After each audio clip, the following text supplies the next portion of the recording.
Почитувани присутни и почитувани гледачи преку дигиталните канали за комуникација, Ирлија пренос во живо, конечно се изборивме, транспарентноста конечно има смисла и значење. Ке видиме тоа како ќе биде реализирано. Околу образложението со основни претпоставки при креирање на буџетот, стварно основни претпоставки беа, зошто не се напредни претпоставки, да прашам. Се мора да биде основно и така површно. Овде е потребна сериозна анализа, а не основни претпоставки. Еве, Битола само за квартален извештај имаат напишено образложение на 65 страни, а не како кај нас овде на 6,5 страни. Јасно е дека основна претпоставката и не мора тоа да го потенцирате. Во приходи предлагате зајакнување на институционалниот капацитет на даночната администрација. Дали овде се подразбираат нови партиски баждарџи, збирачи на арач? Барате да се воведат давачки кои ќе обезбедат рационално и наменско користење на средствата и на тамошно зајакнување на контролата на потрошувачката на буџетските средства. Дали со ова сакате да признаете дека немате доволно контрола врз тоа кој, каде, колку троши од буџетот? Според блок дотациите кои следуваат на општината станува збор за претходно утврден износ во утврдени квоти од Министерството за финансии, притоа за култура треба да се наменат 184.000 евра. Во предлог програмата за култура за 2022 се предвидени 146.000 евра. И покрај тоа што повеќето настани планирате да ги откажете поради ситуацијата со пандемијата. Каде ќе одат минимум 38.000 евра, кога веќе се знае дека мора да бидат искористени исклучиво за таа намена? Околу 0,6% се предвидени за култура, што е премалку. Нема ни 2%, што е некаков стандард. Каде ќе одат 38.000 евра, повторно прашувам. И сето тоа е овде пишано заедно со аутдор активности, планинарење, екстремен спорт и слично, а знаете, треба да знаете, култура и уметност е нешто различно од спорт и рекреација. Кај приходите од данок, цитирам, приход од експлоатација на минерални суровини покажува тренд на раст. Еве колку е тоа, околу 150.000 евра за концесии за цела година, а само за еден ден, еден рудник копа и повеќе од 120.000 евра мермер на ден и при тоа грото го пресметуваат како С класа.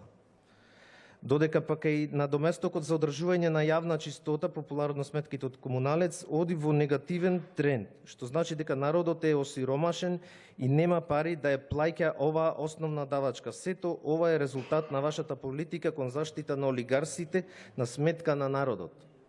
Цитирам, во 2022 година посебен акцент ќе се стави на остварувањето на планираните приходи од продажба на неизградено градежно земјиште, така да ја подкрепувате урбанистичката мафија и почеток на масовно бетонизирање на градов. И планирате да добиете приходи од продажба на општински имот, кои треба да представуваат главни генератори на приход во буџетот. Кај го има ова од продажба да излегуваме ние од некоја кал што самите ја создадовте? Ова не значи ништо друго, освен распродажба на се она што им припаѓа на сите сограѓани по багателни цени и јавни надавања, каде што се те едни па исти учествуваат и по багателни цени го купуваат тоа што ние го создаваме.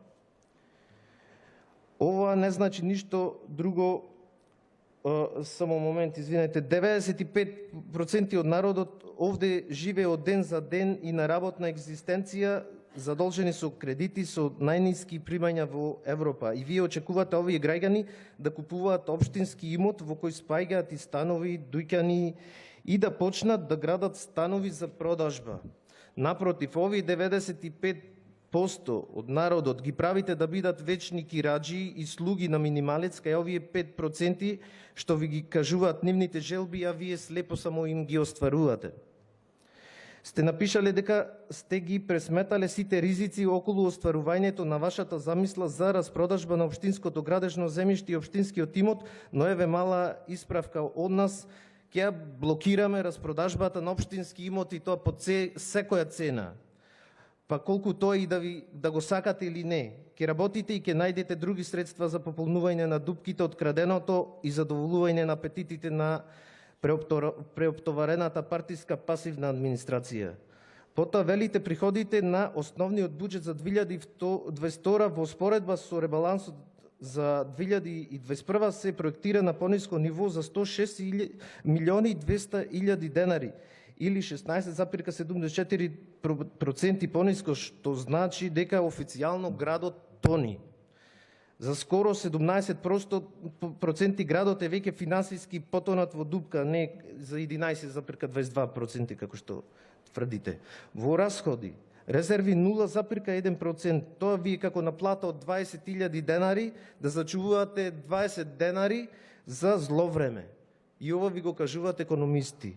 Резервите мора да одат на повисоко ниво. И социјалните бенефиции учествуваат со само 0,36% од вкупните расходи на буџетот. Или тоа исто како на оваа плата, да одвоите 62-3 денари од месечната плата за социјални бенефиции. Дали е тоа доволно? Велите дека трошењето во разни проекти е значаен елемент за раст на економијата и се враќа како зголемена куповна моќ на населението и планирате во бизнис секторот да бидат вратени 3,37 милиони евра. Како то да бидат вратени? Ти како нивни пари се сега, па ние треба да им ги вратиме. Може да кажете да бидат пратени некако. Не мора да им ги враќаме, не се нивни тие. Еве еден пример од градинката во Точила, да видите како економијата, како ја базирате.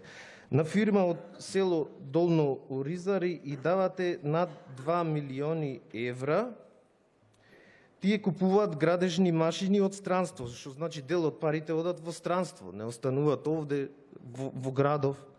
Машините ги заменуваат работниците, автоматски им требаат помалку вработени.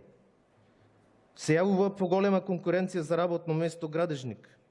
Последователно, паѓа и висината на платата во градежништвото и во секторот.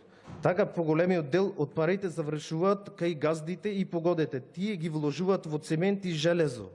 Ги купуваат од грчки газди со напумпани цени. Како остануваат овде во градов?